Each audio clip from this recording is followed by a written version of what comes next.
Hi, everyone. See, I know there's been some coffee and some nice mingling, but welcome to our second focus session here with ICA. But first, I would like to start with some interaction here. So please raise your hand if you visited an ICA store the last month. Yeah. I had a good feeling about that question was going to be easy, because it's almost a bit hard to introduce a company which mainly everyone has a personal relationship in their daily life. I mean, you need the food and you need the groceries, and of course you then shop at ICA. But ICA is, a few of you, I'm sure heard Sara and Malin talked about in the last focus session of the pharmacy. But today we're going to focus on the ICA, the stores around Sweden. We have approximately 1,200 stores covering almost every municipality in Sweden, which is kind of cool. I mean, it's one of our most recognized brands. But even though we started as a physical company, we have a large digital journey and a digital business as well. And of course, our data-driven ability is one of our core skills. But me, Victoria Karlsson, I work as an IT strategist at ICA, but I am not the expert in this field. So I hereby welcome my great and very inspiring colleague, Karin Kullman. So give it an applause for her.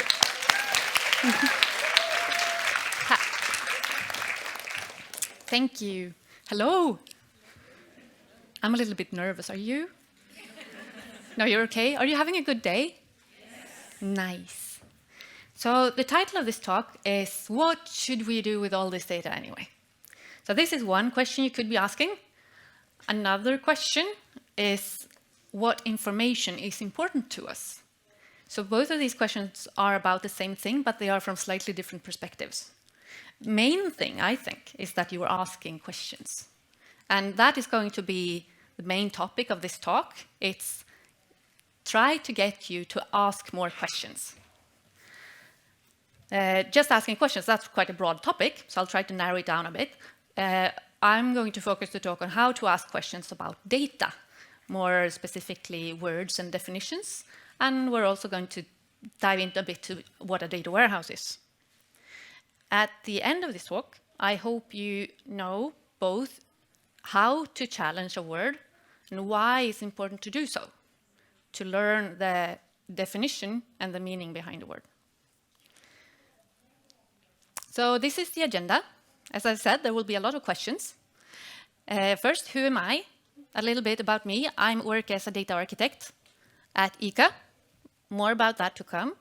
What is a data warehouse and why do you want one? Why are words important? And what do we do with all this data anyway? So let's get started. This is me about 12 years ago. When this picture was taken, I had worked a few months at my first work after university. I liked working with databases. I worked as a web developer at that time. I had no clue what a data warehouse was. I studied computer and system sciences in Stockholm. And after this web developer work, I became an Erlang backend developer, and then I became a Salesforce developer. Before a glorious spring day, about 10 years ago, my manager at Klarna asked me if I wanted to join the newly started team about data, to build a data warehouse at Klarna. And I said, I don't know what that is, but it's about databases, so it sounds fun. And I'm super happy that I got on that train because it's so good match for me as a person to work with this. It's satisfying. To me, it feels a bit, working with data feels a bit like building a jigsaw puzzle. So when the feeling when one of the pieces clicks into place is super satisfying. So that's why I like to work with data. So I've been working with data warehouses for about 10 years. It's been quite a wiggly way to get there. I've been at ICA for 1 year, a little bit over 1 year.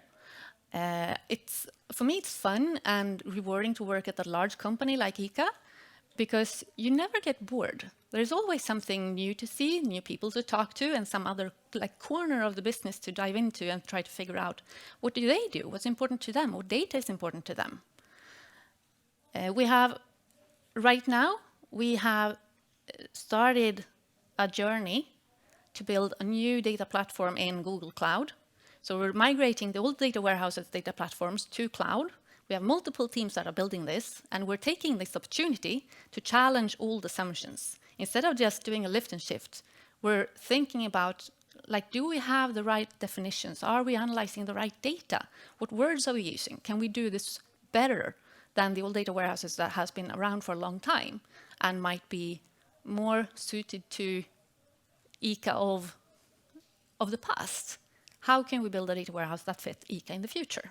And I'm super happy that we're doing this, that we're allowed to take this time as we're building the new data platform, because the journey is just so engaging and so fun to be a part of. One of those things we are challenging during this journey is the definition of a store. So I've been working on this for the past 1 or 2 months, trying to answer the question, what is a store? And you should think that a company that has been working with retail and wholesale for over 100 years by now should know what a store is, right? But that's not the tricky part. The tricky part is that different parts of the company have different definitions for store. They see it from different perspectives and different angles. But if we're building one data platform to rule them all, we want to have one definition of store. So whenever you see the word in a report or in a table, it will always mean the same thing. So next week we will have a big meeting with a lot of important people to try and settle the definition of store going forward and how we will define it in the future data warehouse. And I would like to ask your help on this.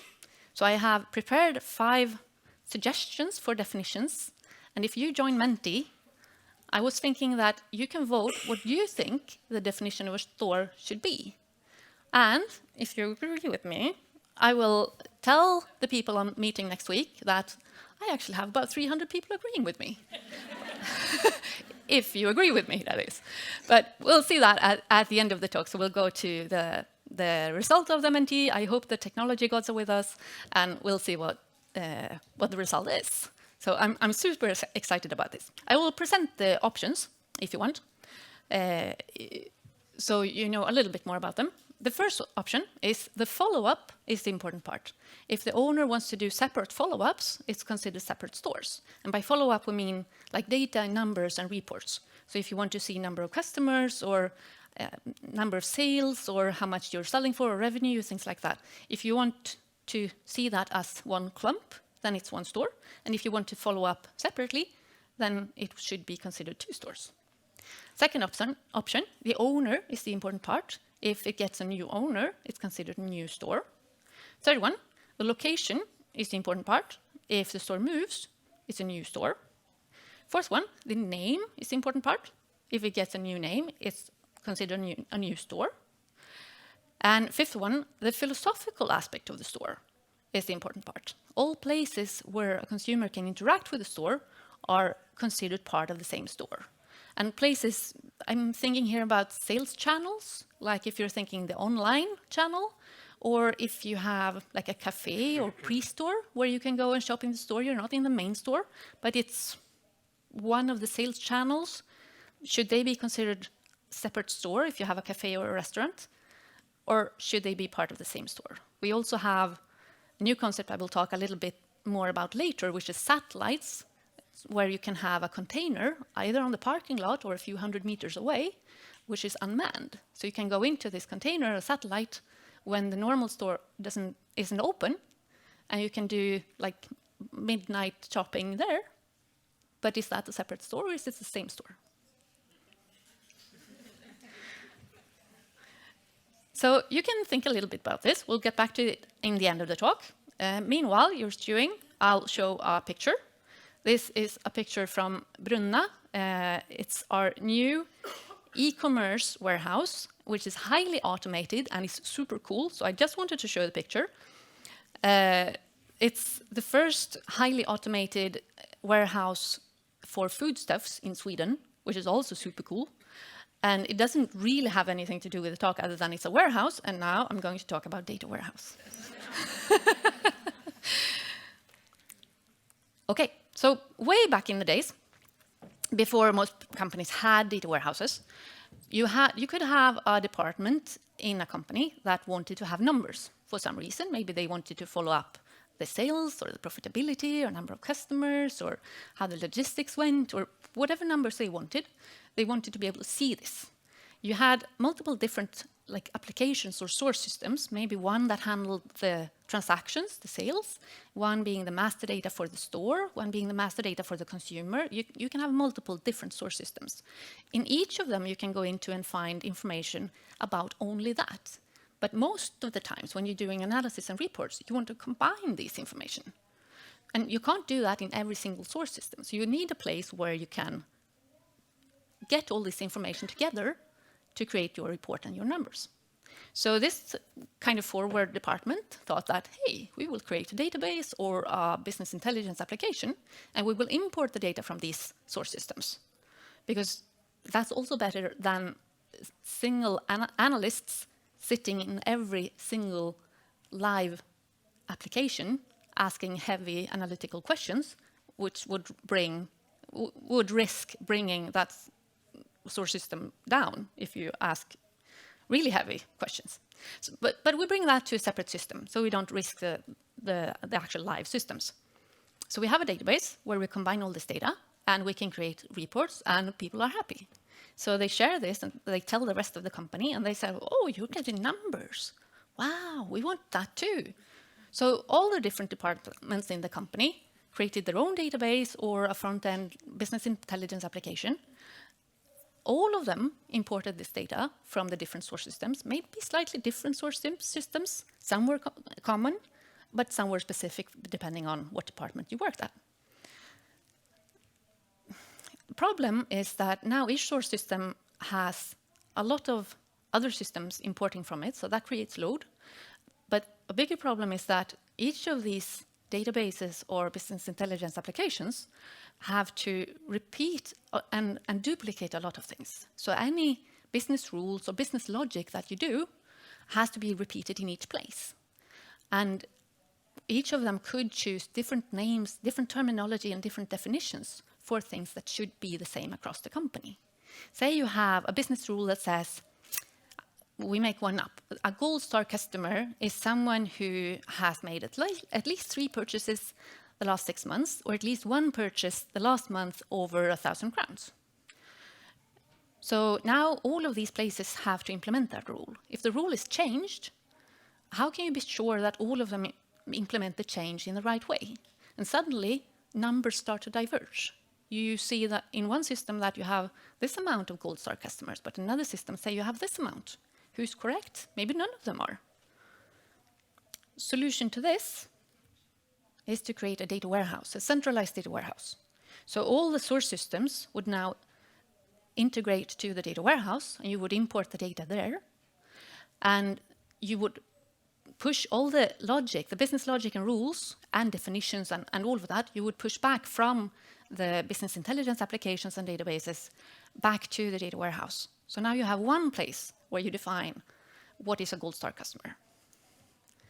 And all of the others can just consume the numbers and show them in different reports, and you would, again, get the same numbers in different reports. They would match up, which is a good thing. So all is fine and dandy, and years pass, and this will be good for quite a while. This is a good solution. But if the company grows quite a lot, you will start seeing a lot more source systems. And you will start seeing a lot more departments and a lot more people wanting reports on all sorts of different things. So you will have so many requests to get more data into the data warehouse.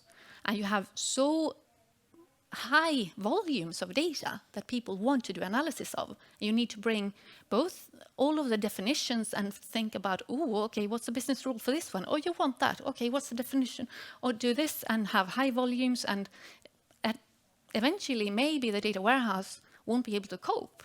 So the software and the platform might not cope with the volumes, and the developers might not be able to cope with the amount of tickets. So next recommended step is to add a data lake to your architecture. So you place the data lake before the data warehouse. Now the data lake is the place where all source systems integrate to. And data warehouse can consume the data it needs from the data lake, not everything. The business intelligence applications and the reports, most of them will go to data warehouse because this is where we put all the important data, and this is still where you have all the business logic. The data lake will have raw data. It will not do any business logic. So if you need definitions and business rules and logic, data warehouse is still the place to go. But sometimes when you're doing like large-scale reports, so you want to do data science on like huge amounts of data just to figure out what is important enough to put in the data warehouse, then you can go to the data lake and do it on the raw data. So some reports can go there, and you don't have to wait for someone to define it properly in the data warehouse. And the data warehouse don't need to bring in those huge volumes of data. And you can have another software or another platform for the data lake that can handle these massive amounts of data. If you build it right and have the same platform, like we have Google, when we're building our new data platform, we can combine, it will be possible in the same report to combine some data from the data warehouse with some data from the data lake. So you can have highly processed data together with some brand new data or something we haven't yet experimented with or tried out. So you can combine them in one report. This is a comparison, metaphor, analogy I like to use. So we compare a data lake with a lake or sea, and we compare a data warehouse with a swimming pool. So the first thing you observe is that the data lake, or the lake, is a lot bigger than the swimming pool. Another thing that's quite easy to understand is that the swimming pool will have higher quality on the water. You will also have a higher maintenance cost on the swimming pool because you want to maintain this high quality on water. It's probably safer for a new person to enter the swimming pool and have a swim around. It might not be as deep and it might not be as big. You might even have people around to ask questions or to help save you if you mess up. If you want to go for a swim in the data lake, if you're just staying close to the shore, it's probably fine. But if you want to go for a long swim, you should bring knowledge about the lake, and you should be quite a good swimmer because it can be deep in some areas, it can be cold, and you could have currents. So this is more a place for data scientists and advanced data analysts to go, while the data warehouse or the swimming pool is a place where a lot of people can, like business analysts and really all people that know SQL could go here and have a go because it's quite well contained and it's well described and it's well taken care of. And as I said, there might be people there to loan you a towel or help save you. In the data warehouse, in the swimming pool, there won't be any surprises, hopefully. In that case, something has really gone wrong. But in the lake, there might be, like you might hit your toe on a stone, or there could be fishes that bite your toes off, hopefully not.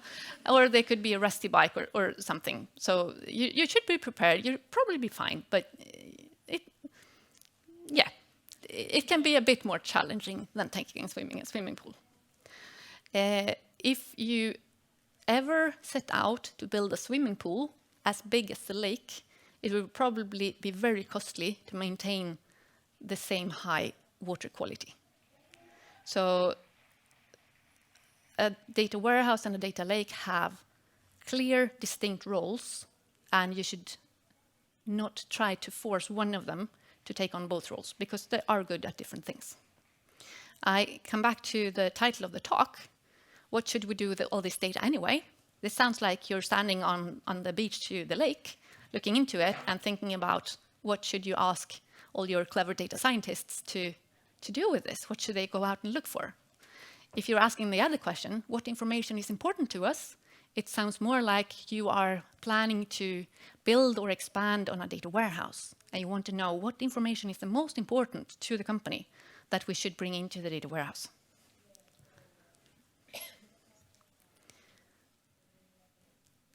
Next point on the agenda. Why are words important? Because words are really important, not in the lake, because there is raw data, you use whatever words come from the source system. But in the data warehouse, words are really important. If you look at this picture, you've probably heard the phrase comparing apples and pears. No, comparing apples and oranges in English. In Swedish, it's comparing apples and pears. By the way, I wouldn't trust Swedes to compare apples and oranges because the word in Swedish for orange originally meant apple from China. So they are no good at comparing apples and oranges. But also in English, we might need to be specific when using the words apple and orange. I need this one. Okay. Because if you look at the next picture, it's apple and orange, right? I'll keep the orange color because this is sort of a warning, it's a dangerous color, to talk about 3 symptoms that might appear if you have bad words or bad terminology in your data warehouse or in your reports. So these are 3 things that might appear. These are symptoms you can see signs of. After this, I will go into the 3 problems that could be causing these symptoms and how to solve them. But we start with the symptoms. The first one is where the recipient doesn't get the intended message. It's very hard to say whose fault it is. It's probably no one's fault, but it's quite common. And it's quite likely also that neither of these persons actually are aware that this is happening. So one is talking about something and the other one nods and says, yes, okay, I will go ahead and do that. Yeah, okay, get me number of customers per day. Yep, okay, I will do that. And they have completely different definitions of number of customers. Same language is being used, but somewhere on the way, they might create, like 2 different analysts might create 2 reports that show completely different numbers. And next one is cost of lookup. So this is the time and effort it takes to go and look up a word that you don't understand. But this is different from the first one because here you actually know that there's something you don't know. So at least you don't risk important people making important decisions based on secretly mislabeled data. This can make it more tricky to do handover and do onboarding of new employees. But other than that, it's not the worst one of these 3 symptoms. I think the next one is the worst one if it happens. It's not guaranteed to happen. But if you have a lot of special words and a lot of abbreviations and it becomes sort of an exclusive language. And if you're a new employee or if you normally don't work as much in this department, you can start feeling excluded if all the others use this language or vocabulary that you're not familiar with. You could feel outside or excluded, and this can really hurt the culture of the company.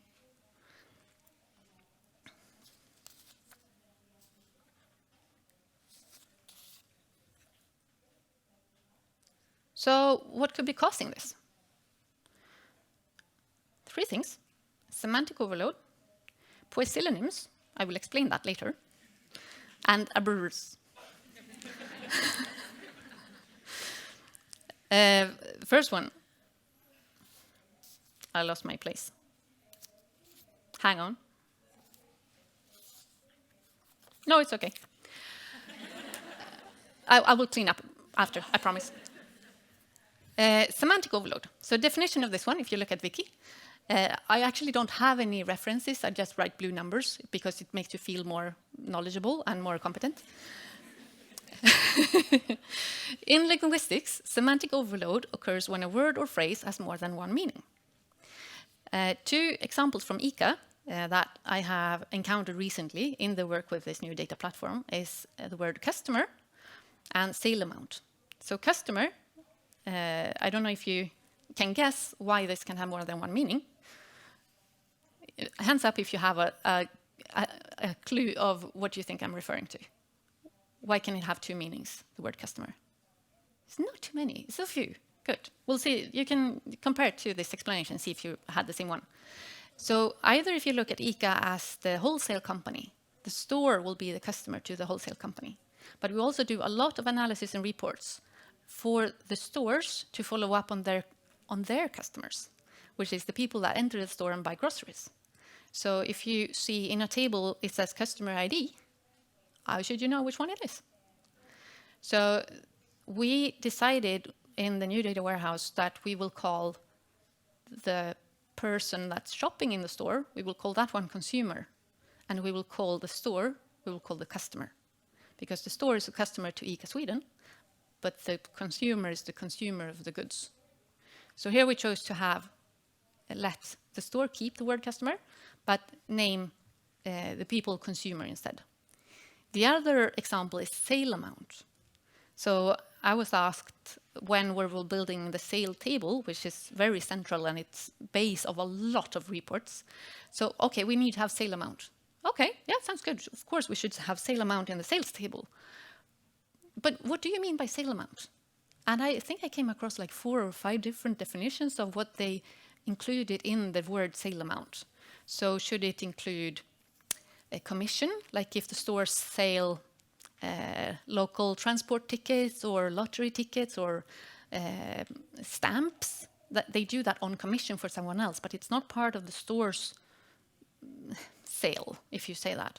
Should you include that or not? Should you include pant, deposit or not? Should you include returns, or should that not be part of this amount? So several different definitions. In the end, we managed to boil it down to 2 definitions. One is, what do we consider that the consumer has spent? What amount did the customer buy for? Consumer, not customer, sorry. It's tricky, this. And the other one is, what do the store consider that they have sold for? And this is a number that will go into financial reports. So here we should not include the commission items because those were sold by another entity, not the store itself. So we called one consumer spend and the other store sale. And here the outcome was actually that the sale amount was so convoluted and so overwhelmed with semantic overload since many, many years. So neither of the definitions could take over the word sale amount without causing a lot of confusion as like waves to follow this. So we decided that none of you get to use this word. We ban this word from the data warehouse and we make up new words instead. So this is the solution I have for the semantic overload. Either you pick one of the meanings and give them that word and say sorry to all the others and make up new words for them, or you don't use the word at all. You make up new words for all of these definitions. Okay? Quite easy. Sure, until you try it. Next one, poesynonym. Definition. A poesynonym is a word or phrase that means exactly or nearly the same as another word or phrase in a given language. Now you're thinking, oh, wait, she's tricking us. I know this word. This is a synonym. And yes, you're right. A synonym is a synonym to poesynonym. So why didn't I use the word synonym? Because a lot of you are a lot more familiar with that word. That would have made more meaning and I wouldn't have to explain it. And yes, but that wouldn't have proven my point. An ICA example of poesynonyms or synonyms is purchase, sale, receipt, order, customer. How many ways do we have to define the point of sale event? So someone comes into a store, they want to buy something and they pay an amount. That transaction, what should we call it? And different parts of the company have so many different words, and there's even more flavors than these ones.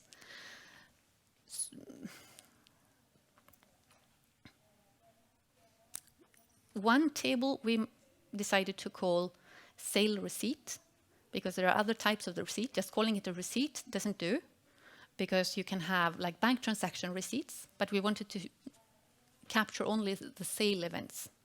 Order wouldn't do, because this is more a reservation online. You say, I want to buy these things, but it's not settled until you receive the goods.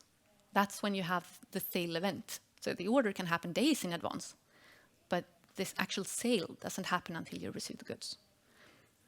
Purchase could have worked, but ICA didn't have a tradition of using it, so we went with a more comfortable term, which was sale. That was a bit vague, so sale receipt was the one we went for. So recommendations for this one is go by familiarity, use the one people are used to using, but don't blindly go by the word we have been using for years and years before. If it's a stupid word, we should not keep using it. If you have multiple synonyms that mean almost the same thing but have different nuances, try to find the closest match. And you do this not by sitting alone in a room and deciding one, because other people can have different nuances and inbuilt meanings in words than you have. So go out and ask a lot of people, primarily the ones that will be using this word, to see, do they read the same values into the word as you do? If you find out that a lot of people read in different values, well, either you vote or you go by majority on the ones who will be using it, or you find a manager somewhere that can make the decision. But it's important to ask multiple people. Last one, ABRV.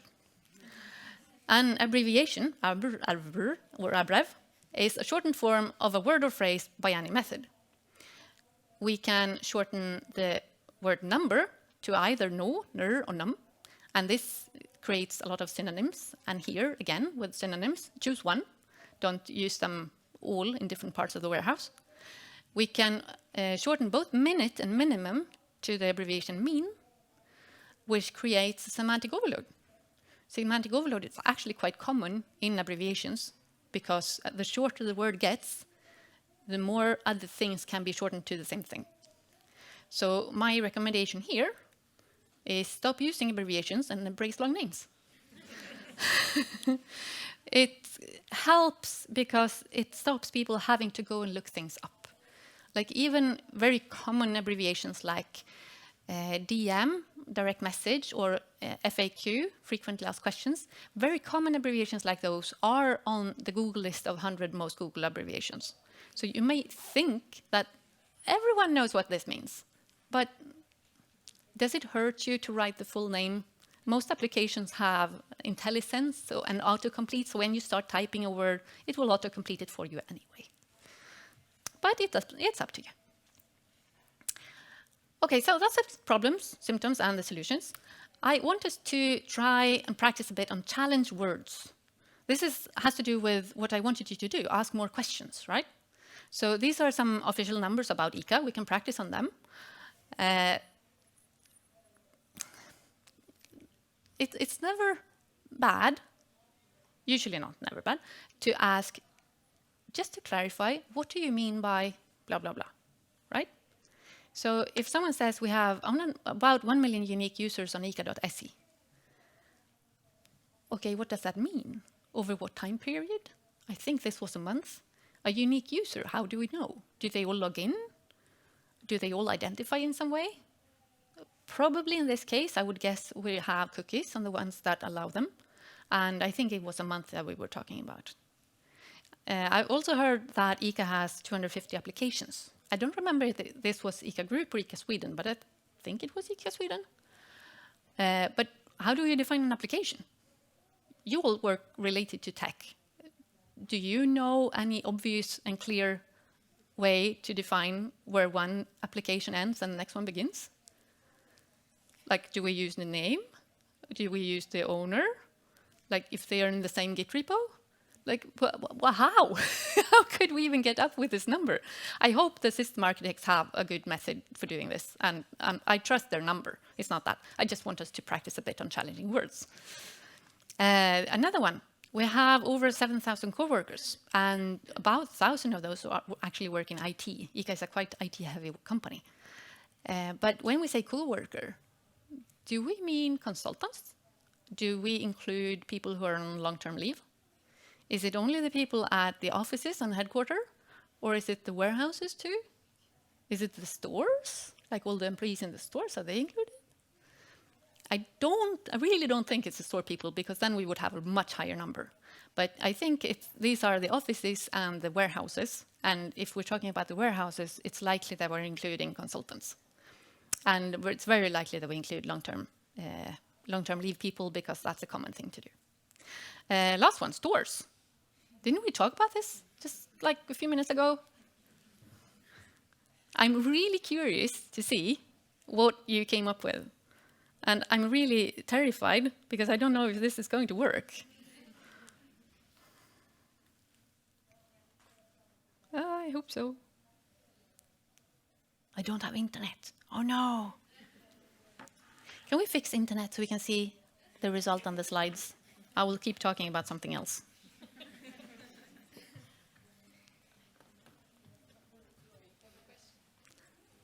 Yeah? Just if you want to take questions. I will take questions later.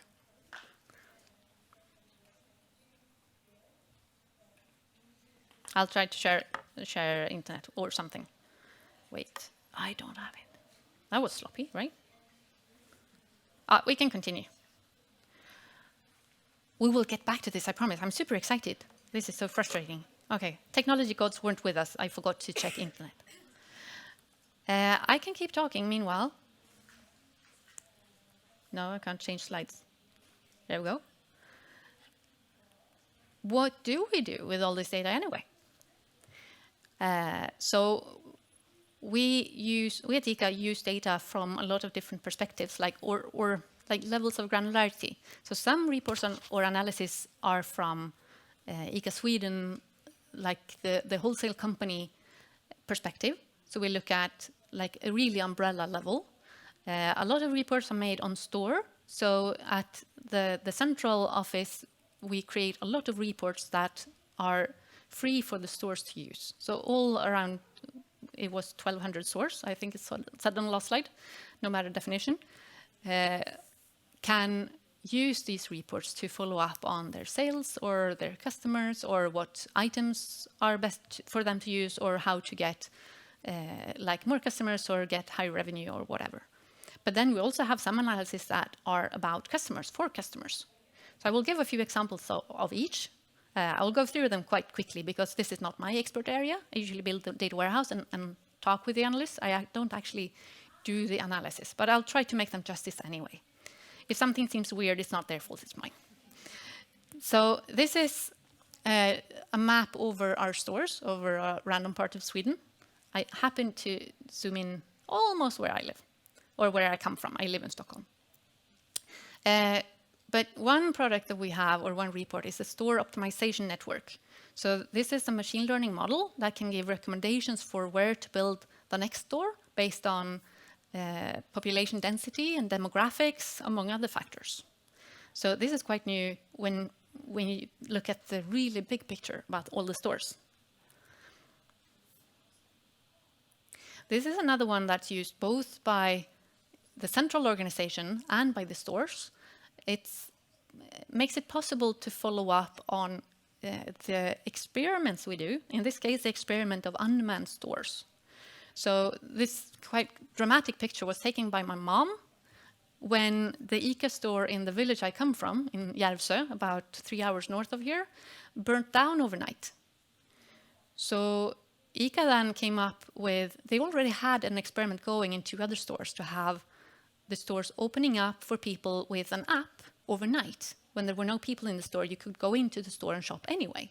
So they tried this so they put 2 containers on the parking lot of the old store, about 48 square meters, which they crammed full of different items you could use for everyday stuff. And you could enter that container with your app, go around, shop things, you would scan them all with your phone, and then you could check out and go out and lock the door again after you. They were quite quick to put up this container, and I'm really grateful that they did, because they saved a lot of work and a lot of traveling for my parents and my grandma and like everyone that lives in Järvsö. They had about 20 kilometers to the next store and 50 kilometers to the next ICA store. So it was really good to have an option while the store was rebuilt. And since February, the new ICA store in Järvsö is built and well and open again. I don't have an exact number, but I think we have around 9 live solutions with unmanned stores today, and continuing to explore the possibility. This is another result of a report to figure out the best customer path through the store, to try and find an intuitive path for people, so you don't have to backtrack when you're almost done. And in some stores I've been into, wasn't an ICA store though, it was almost impossible to find the mashed potatoes. So trying to create a good customer path is the result of another report. This is another one that I think is quite well suited in time. It's about Svinn, or waste. So trying to cut down on how much food has to be thrown away. One of these reports focus on the store level, and one of them focus on the different product categories to see which one of them cause the most svinn or waste. The stores are divided into groups that they are grouped up with similar stores, and they can compare themselves with either the average or by the best source in that group to try to strive for those levels and achieve the same levels of reducing their waste, which is a really good thing, I think. Here we have a few examples that affect customers or consumers. This is reminders. So if there's something you shop sometimes, but not every time, you can choose to get reminders so you stock up on those things and don't risk to run out. Here are 3 other things. You can get birthday greetings, or you can have a weekly recommended menu, or you can have personalized offers. So the personalized offers is kind of a cool machine learning model as well, that looks at the stuff you usually buy and try to create an offer that is like suitable for you, that would fit you, and make sense for you. Talking about these personalized offers, I also want to mention data protection at ICA. Same as the talk was here before me from Apotek Hjärtat. We take data protection and your security for personal information very seriously. There's a lot more information about that on this website. From the perspective I have of the data warehouse, a lot of the work we put into designing the data warehouse is to make sure that we have different areas in the warehouse, some that have where you still have some personalized information, but it's very important who gets to access that area. For what report is that report approved to do for that purpose? We do something called behandlingsanalys or treatment analysis. If we want to do analysis on a certain thing, is that okay, and is that in line with the text we have on ICA.se? So some areas of the warehouse are very restricted, and you can only use after you get approval. Some areas we have scrubbed from all personal information. So we remove maybe time of day, but we keep the date. We definitely remove postal code, but we could keep city, maybe. Depending if there's very few that live in one city, then we wouldn't keep it because you get too close to people. So you try to lift the data up to a level where it's impossible to track it back to individuals. So you aggregate it away from people, and this is usually quite enough for a lot of the analysis we do. So you can follow up on a number of customers without knowing who they were. You can follow up on purchases, on like the goods, the items you buy, without knowing exactly time of day and exactly like who made that purchase. So a lot of the follow-up you can do on anonymized data. So when we build a data warehouse, we plan ahead and make sure to create these different areas. So you can do quite a lot of analysis, and you can play around with data. You can become more and more data-driven by using the safe data, the non-sensitive data, if we have enough of it, if we make sure that that's easy to get by.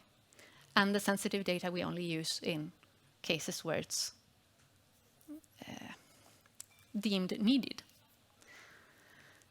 And you can, of course, opt out of recommendations and things like that, and you can request to be forgotten if you don't want to take part at all. Did we find internet? We did find the result. The result. Can we have the results, please? Come up. Yep. But you are a bit out of time. Oh, Can we have some? I have some sound. Great. I will round after. Do you have the options? Maybe it's a bit. So sorry about that. So just a few of you, like 1 to 5, voted on the second and fourth option. So the losers in this set is the owner and the name. Yeah. So that's the bottom 2. Yep. So the silver candidate is the location. Yeah. And the winner is, of course, the philosophical aspect. Of the story. Nice. Good. I know you're a bit satisfied with this. I am very satisfied. So actually, the location, very well spotted, is the way we have defined stores up till now. it's because the physical part of the store has been so important, so central in everything ICA has been doing up till now. So up till now, the store has been, like if you moved a store, you would get a new store ID. And if you had the store in the same place, it would keep the same store ID. If you made a container a few hundred meters away, that would get another store ID, even though it was technically the same store. But the discussion that's going on the last 2 weeks and the next 2 weeks is, shouldn't we see all sales channels that revolve around a store? If we're moving, we're like transforming into the future, having unmanned stores, and we can have a satellite somewhere else, a little bit away from the store, and the online sales channels, shouldn't all of that be considered the same store? And that's my argument, and I'm super happy that you agree with me. So now I'll say I have several hundred people that agree with me from Women in Tech, and they are smart people. So we don't have time to take questions. I want to send you with a closing word. Let's see if I find me. Yeah, this is me. When I started working here, this was my first job, I had a bad case of imposter syndrome. I thought I would look stupid if I would ask what a word meant that I didn't understand. It was not that many years ago that I realized that challenging words to try to find bad definitions and bad naming is actually a part of my job. So I do my job better by asking, what do you mean by this and this? So if you come across a word you don't understand, you are not stupid for asking. You are never stupid for asking. It's quite possible that there are more people in the room that don't understand that word either. So when I send you out there, you can go out and try to make the world a more understandable place by asking questions, and don't be afraid to ask questions. Thank you.